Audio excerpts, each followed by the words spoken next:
Og Melech HaBashan, Og, le géant qui habitait dans le Golan, il faisait 100 coudées de haut, 48 mètres. Et le guide nous a dit, on a découvert là-bas des tombes, mais qui sont très longues. Donc il y avait vraiment des géants là-bas.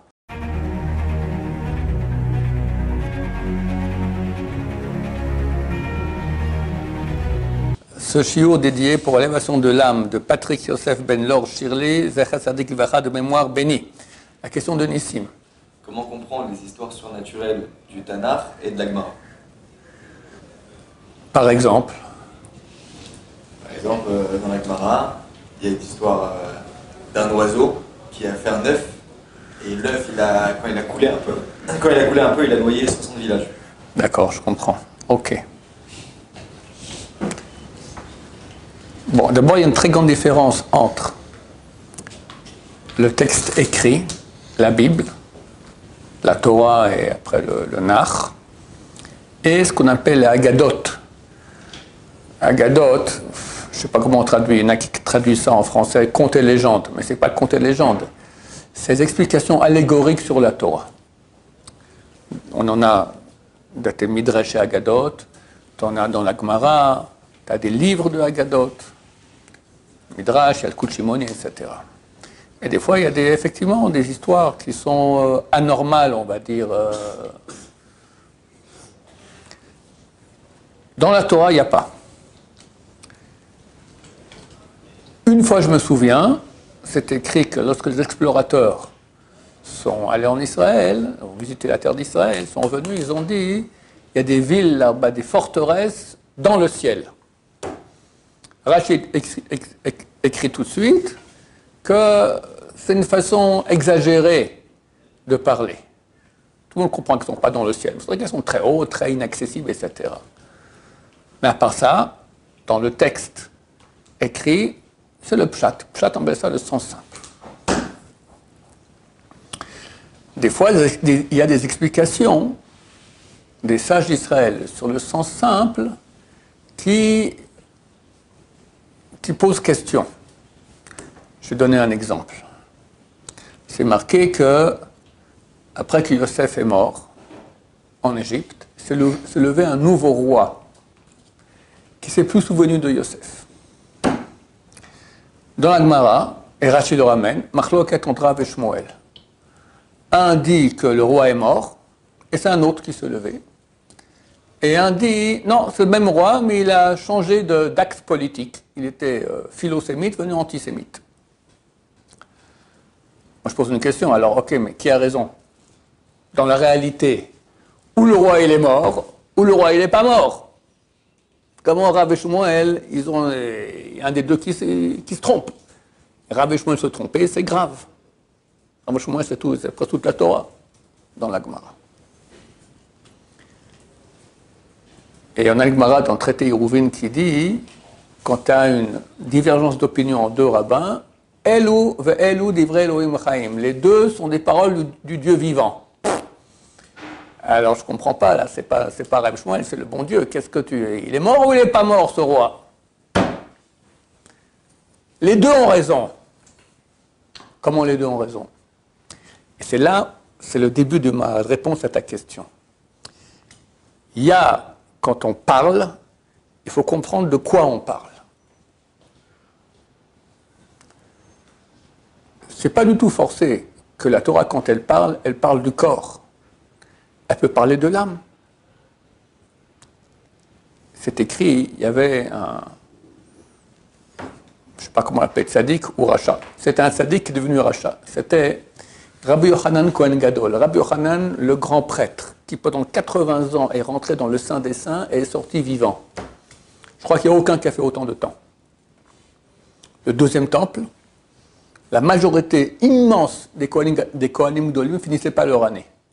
Parce qu'ils rentraient, ils n'étaient pas des gens purs, rentraient dans le Saint des Saints, ou ils mouraient là-bas, ou ils mouraient durant l'année. Et lui, Rabbi Yochanan Kohen Gadol, 80 ans, il est sorti et rentré. Et un jour, il est devenu tzdoki. Il est devenu sadducéen. Ce sont des juifs qui ne reconnaissent pas la loi orale. Extrêmement grave.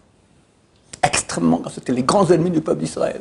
Comme aujourd'hui les libéraux ou les Tout cela, c'est le pire ennemi du peuple d'Israël. La Kabbalah, elle explique qu'est-ce qui s'est passé. Après la prière, on fait un truc qui s'appelle Nefilat Apayim. Nefilat Apayim, alors on s'assied. Les Ashkenazim, eux, ils mettent leur tête un peu comme ça, mais ils ne disent pas le même texte que nous. Un autre texte, il n'est pas dangereux. Le nôtre, il est très dangereux. On le fait comme ça. Celui qui le fait pencher, il se met en danger. À l'époque, il le faisait par terre. Nefilat Apayim signifie tomber sur la face, à plat. Qu'est-ce qui se passe? Notre âme descend très profond dans les forces du mal, aller rechercher là-bas des étincelles de sainteté. On sait que lorsque le premier homme il a péché, beaucoup de parties de son âme sont tombées très bas dans le mal. Et notre job, c'est ramener ces étincelles. Quand tu étudies la Torah, quand tu te retiens de faire un péché, quand tu fais une mitzvah, tu amènes des étincelles. Mais, quand on fait du Nefilat Apayim, on est capacité d'aller très très bas, prendre d'abord des étincelles qui sont très très enfouies, très très bas. Rabbi Yochanan Cohen Gadol, il a fait ça, et ils ont attrapé en âme, il a été très très bas, à un endroit des forces de mal très puissantes, ils ont attrapé son âme. Elles ont mis à la place une autre âme. Il est remonté, un bon rachat. On peut comme ça changer d'âme, à Dieu ne plaise. C'est ce qui s'est passé avec Pharaon. Tous sont d'accord que Pharaon n'est pas mort. Mais celui qui dit qu'il est mort, de qui il parle? Du corps ou de l'âme? Pharaon, qu'est-ce qui s'est passé? On lui a changé l'âme. C'était un bon roi philosémite, il est devenu un mauvais roi antisémite. Qu'est-ce qui lui est arrivé? Comme ça, du jour au lendemain, tu changes. On lui a changé son âme. Rav dit, c'est le même roi, mais il a changé d'axe politique. Shmuel dit non, il est mort. Mais Shmuel ne parle pas du corps. Rav parle du corps. Shmuel parle de l'âme. L'âme, il est mort. On l'a pris, il est resté là-bas en bas, on l'a mis une autre âme. En bas, c'est la mort. Donc les deux sont vrais. Simplement, hein, ça dépend de quoi on parle. Et là, ça m'amène à expliquer les Midrashim. Les Midrashim parlent de choses qui ont l'air anormales, mais il faut comprendre de quoi on parle. Je me souviens que j'avais une discussion avec les membres de ma famille très chaude. C'est marqué que Moshe faisait 10 coudées de haut. Une coudée, c'est, d'après la vue le plus cool, c'est 48 cm. 10 coudées, c'est 4,80 m. Ah, s'il veut rentrer par la porte, il doit se... Moshe Rabbeinu. Pharaon faisait une coudée, 48 cm. Og Melech HaBashan, Og, le géant qui habitait dans le Golan, il faisait 100 coudées de haut. 48 mètres. Alors, ce que je dis, il faut comprendre, ce n'est pas enseigné comme ça dans les écoles, parce que ce que je dis est profond. J'ai dit à mes enfants, vous croyez vraiment que la Torah, elle parle du corps de Moshe ou elle parle de Moshe? Quand la Torah dit Moshe, de quoi elle parle? Du corps de Moshe? La Torah, elle en a à faire du corps de Moshe, de la chair et du sang et des os, mais elle n'en a rien à faire. C'est pas ça, Moshe, ça c'est son corps. Je parle de Moshe. Moshe, c'est l'homme qui habite le corps. Lui, il fait 10 amot de haut. Il est grand. C'est quoi une ama? Je ne sais pas, mais on sait qu'on a 10 sphères. Peut-être qu'il avait la totalité des sphères en lui. Oui. Mais comment on peut comprendre le sens simple Alors, si on parle du sens simple, alors il y a un sens simple. Dans la Torah, il y a un sens simple. Le Midrash, c'est tout sauf le sens simple. C'est quoi Midrash? Midrash signifie la bonne traduction, sens allégorique. Le Midrash, c'est presque les secrets de la Torah, presque. Mais c'est allégorique. Allégorique, ça veut dire que c'est surtout pas le sens simple. C'est ça que je veux expliquer. Il y a un sens simple. Mais le sens simple, comme j'ai dit, il est vrai. Quand la Torah te dit que Moshe il fait 10 amot, de qui on parle? On parle du corps, mais excuse-moi, mais c'est ridicule. La Torah n'a rien à faire du corps. C'est ça le sens simple. C'est son âme. Et c'est le sens simple. Ça ne te va pas?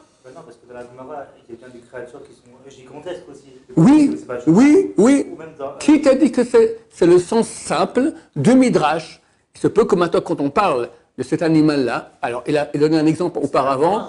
Le Midrash, c'est la Gemara. Ouais, la Gemara. La Gemara, elle est pleine de Midrashim. Pleine de Midrashim. Tout ce qui est, on appelle ça Agatot. Ouais.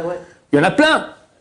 Comme par exemple dans Gittin, c'est marqué qu'il y avait une ville qui... Attends. de milliards d'habitants. Tu étais absent là, tu es arrivé en retard, mon cher ami. Les villes où il y a des milliards d'habitants, où un oiseau qui était énorme et il a fait un œuf qui a englouti 60 villages. Toutes les histoires qui ont l'air absurdes, elles sont totalement vraies. Mais qui te dit qu'on parle du corps? C'est ridicule. La Torah, elle est bien au-dessus du corps. Bien au-dessus du corps. C'est parce que Moshe, il a sauté en l'air et il a tué Og. Non, comment il a fait? Il a pris une montagne, il l'a pris comme ça, elle tombait ici dans sa gorge. Ses dents ont commencé à grandir, il a commencé à mordre comme ça tous les morceaux de la montagne, etc. C'est vrai. Mais c'est pas vrai comme toi tu comprends qu'il y avait quelqu'un qui faisait vraiment 48 mètres de haut et qu'on a mis une montagne entière. Si on met une montagne entière sur quelqu'un de 48 mètres de haut, ben, il s'écrase sous la montagne. Alors qu'est-ce qui s'est passé? Il y a eu ici une bataille spirituelle. Et les sages d'Israël te parlent de cette bataille. Comment elle était? Mais c'est clair qu'on parle de la réalité spirituelle parce que c'est ça qui est intéressant, c'est ça ce qui est juif. Le corps, on n'a rien à faire. Pourtant, la Torah, elle dit bien que ça était belle et que ça était beau. Attention, j'ai dit, quand il s'agit du texte écrit du Tanakh, c'est le pshat. Il y a aussi un drash, il y a aussi un sens allégorique des fois, mais il y a toujours le pshat. C'est marqué En Mikra Yotze Mide Pshuto. Le Mikra. Mikra, c'est quoi? C'est la Torah. Mikra, c'est la Torah. La Torah. Mikra. Il n'y a pas de Mikra qui sort du sens simple. Il y a toujours un sens simple, et il peut y avoir aussi un sens allégorique, mais il y a au moins le sens simple. Maintenant, quand c'est une agada, quand c'est un midrash, que le sens du mot midrash signifie allégorique. On ne te parle pas maintenant, on parle d'une réalité, on n'invente rien, chas shalom. Tout est vrai. Mais vrai dans quel registre? Où on se trouve? Dans le corps ou dans l'âme? Tu comprends que la Torah s'intéresse à l'âme, pas au corps. Les goïm, c'est des corps. Goy signifie en hébreu corps. Gvia, ça vient le mot gvia. D'accord? Corps. Mais nous, ce n'est pas notre réalité. On n'a aucune réalité juive qui puisse être expliquée de façon corporelle. Il n'y a pas de définition du juif. Ça n'existe pas. Tu es ni un peuple, en tout cas pas un peuple défini par une terre. Tu n'es pas une religion. Tu n'es pas une descendance génétique. Qu'est-ce que tu es? Qu'est-ce que je suis? La vraie définition, c'est un peuple défini par une âme. C'est ça notre réalité. Alors quand la Torah te parle de ta réalité, elle ne parle pas du corps. Non mais c'est ridicule. Attends, réveillons-nous. Pharaon faisait 48 cm. 48 cm de haut. C'est un petit nain comme ça. Faut arrêter. Faut arrêter. Et Moshe, il faisait 10 mètres de haut. Comme... Non mais, il faisait 4,8 mètres de haut, presque 5 mètres de haut. Et Og, 48. C'est ridicule. Et tu as raison de dire c'est ridicule. Alors c'est faux. Mais la Torah te dit, mon cher ami, je te parle d'une réalité vraie. Mais la réalité qui est intéressante, qui sont ces gens? Moshe, Pharaon était dans le mal. Il avait une sphère, la plus basse, dans la nullité. Et Moshe, il avait 10 sphères. Ça, c'est intéressant. Alors comment Og, qui était un Og, il avait un mérite énorme. Il avait un mérite énorme, Og. Mais on parle de Moshe Rabbeinu. Oui, mais quel était le mérite de Og? Lui, il a connu Avraham Avinu. Et il allait dire à Avraham Avinu que son neveu, Lot, a été kidnappé. Et grâce à lui, il avait un mérite. Et Dieu dit à Moshe, il dit à Moshe avant de l'attaquer, va attaquer Og, n'aie pas peur de lui. Il dit à Dieu, il dit à Moshe, n'aie pas peur de lui. Après que Pharaon, il lui a fait des gifles comme ça, il lui a fait englouti dans la mer, après qu'il a gagné la guerre contre Sihon. Moshe, il a eu peur. On parle des dernières semaines de vie de Moshe. Il était au summum de son niveau, Moshe. Il avait peur de Og. Et Dieu lui dit, n'aie pas peur, parce qu'il avait un mérite qui valait 100 Amot. 100 Amot. Donc il y a des choses comme ça. Donc, il faut comprendre qu'il y a beaucoup de choses profondes que nous ne connaissons pas et qui sont en partie dans le Midrash. Le Midrash dévoile des choses, d'accord ? Des villes qui font des milliards, c'est pas des milliards, il n'y a pas des milliards de personnes dans les corps, mais il se peut qu'il y a beaucoup d'âmes qui sont là-bas. Dans un corps, il y a peut-être plus des milliers d'âmes. Ça peut arriver des choses pareilles. Où ils contiennent, je ne sais pas, je ne m'y connais pas. Mais c'est certain qu'il y a des sens profonds dans le Midrash qui sont vrais. Simplement, on parle d'une réalité qui n'est pas celle de nos yeux corporels. Et là, tu as répondu à toutes les questions. Et c'est évident que c'est comme ça. Et la preuve que j'ai amenée maintenant, celle de Rav Shmuel sur Pharaon, s'il est mort ou pas, c'est une preuve super solide. Sinon, tu n'as aucune solution à la question qui a raison. Réponse, les deux ont raison. Ça dépend de quoi tu parles, ou du corps, ou de l'âme. Et là, c'est bon. Oui. Ça veut dire que Og, il n'était pas géant, non? Regarde. Regarde. Il était haut, mais pas 48 mètres. Comment on sait qu'il est haut? Parce qu'il y a une forteresse dans le Golan qui s'appelle Gamla. Et c'est marqué 3 fois dans la Torah, on en parle de cet endroit-là. Ashtarot Karnaim. Ashtarot Karnaim. Et Rashi explique, c'est un endroit où la terre, il y a des montagnes, c'est ciselé. C'est ciselé. Ciseaux, d'accord? Dans ceux qui sont à le Golan, c'est une plaine, c'est plat, le Golan. Il y a quelques petits monticules par-ci par-là. Puis il y a un endroit, tu marches, c'est tout, tu as un précipice 200 mètres. 200 mètres. Et comme ça, il y a une sorte de fosse énorme, et au milieu, tu as comme une pyramide. Et c'est ça, la forteresse qui avait du temps des Romains, qu'on appelle Matsada Illit. Il y a Matsada au sud, Matsada du nord, c'est celle-là. Là-bas, il y avait une forteresse. Et il semblerait que c'est la forteresse de Og, et c'est aussi la forteresse du temps d'Avraham Avinu qui va se battre là-bas contre les rois à Charot Karnaim. D'accord? Ça correspond à cette réalité de précipice, de montagne ciselée. Maintenant, une fois, on est passé avec la yeshiva là-bas, avec la route, on s'est remonté de loin la pyramide, d'accord, la forteresse, et le guide nous a dit, on a découvert là-bas des tombes, mais qui sont très longues. Donc il y avait vraiment des géants là-bas. Mais pas 48 mètres, vous avez 4 mètres, allez, 4 grands maximum. On te parle de Goliath qui était un géant. Alors Goliath, c'est pas le Midrash, il y a des Midrashim extraordinaires sur Goliath aussi, mais le Mikra, la Bible, elle dit, il faisait 6 amot vazeret. 6 amot, ça fait 3 mètres et quelques. Bon, ça on peut comprendre, ça arrive, un type qui est super haut comme ça, d'accord. Mais 48 mètres, ça va. Donc forcément, c'est vrai, mais dans une réalité qui n'est pas forcément celle que nous comprenons corporelle, mais je dirais même la vraie réalité de ce que nous sommes vraiment. Mais qu'est-ce qui change entre Og il faisait 48 mètres et David il a tué Goliath avec une pierre? Ouais. Je te répète. Les deux, c'est fou. Je répète. Quand on parle de Mikra, la loi écrite, les 24 livres de la Bible, c'est En Mikra Yotse Mide Pshuto. Tu peux avoir un écrit, Mikra, ça vient du mot écrit, d'accord, enfin ça se ressemble, qui sort du sens simple. Il y a toujours le sens simple. Toujours le sens simple. La seule fois, comme je dis, des forteresses dans le ciel, et ça, bon, Guzman, c'est de façon exagérée. C'est pour ceux qui ont parlé comme ça, explorateurs. On a vu des forteresses dans le ciel, façon de parler. Mais sinon, c'est toujours le sens simple aussi. Alors, Goliath, qui est tué par la pierre de David, c'est le sens simple. C'est vraiment comme ça. C'est aussi fou. Hein? Ça aussi, c'est fou. Comme les 48 mètres de... Mais c'est possible. Ça rentre dans la réalité encore. Excuse-moi, mais les guerres qu'on a eues ici en Israël, notamment la dernière guerre avec l'Iran, la guerre des 6 jours, c'est bien plus fou. D'ailleurs, les gens ont dit David et Goliath sur la guerre avec l'Iran. D'accord, c'est extraordinaire les miracles. On n'est pas au courant de tout. Prenons l'exemple de David et Goliath.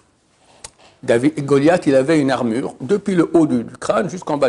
Il avait même une armure donc ici sur son front. comment la pierre a pénétré l'armure. Alors c'est écrit que quand David a lancé de la pierre, on a promis dans le ciel à l'armure, donc au fer, si tu t'ouvres pour laisser la pierre rentrer, dorénavant on fera la brit mila des enfants juifs avec un couteau de fer. Avant ils faisaient avec des morceaux de pierre qui coupaient comme ça, ou de verre. On fera avec des couteaux de pierre. Et le fer a accepté, il s'est ouvert, a laissé rentrer la pierre. Donc il y a eu un miracle. C'est un midrash. Maintenant, alors les petits-enfants croient que vraiment on est descendu comme ça, je sais pas, des gens sont venus parler au fer de l'armure de Goliath. T'es d'accord? Oui, non, mais attends, la pierre elle arrive à la vitesse grand V, d'accord? Alors il y a eu une chose pareille, mais c'est pas dans le sens comme un petit enfant comprend. Dans le ciel, on a décidé maintenant, on va donner un grand mérite au fer qu'on fera la brit mila des Juifs avec. En contrepartie, on va faire un miracle, que le fer va s'ouvrir. Et il s'est ouvert.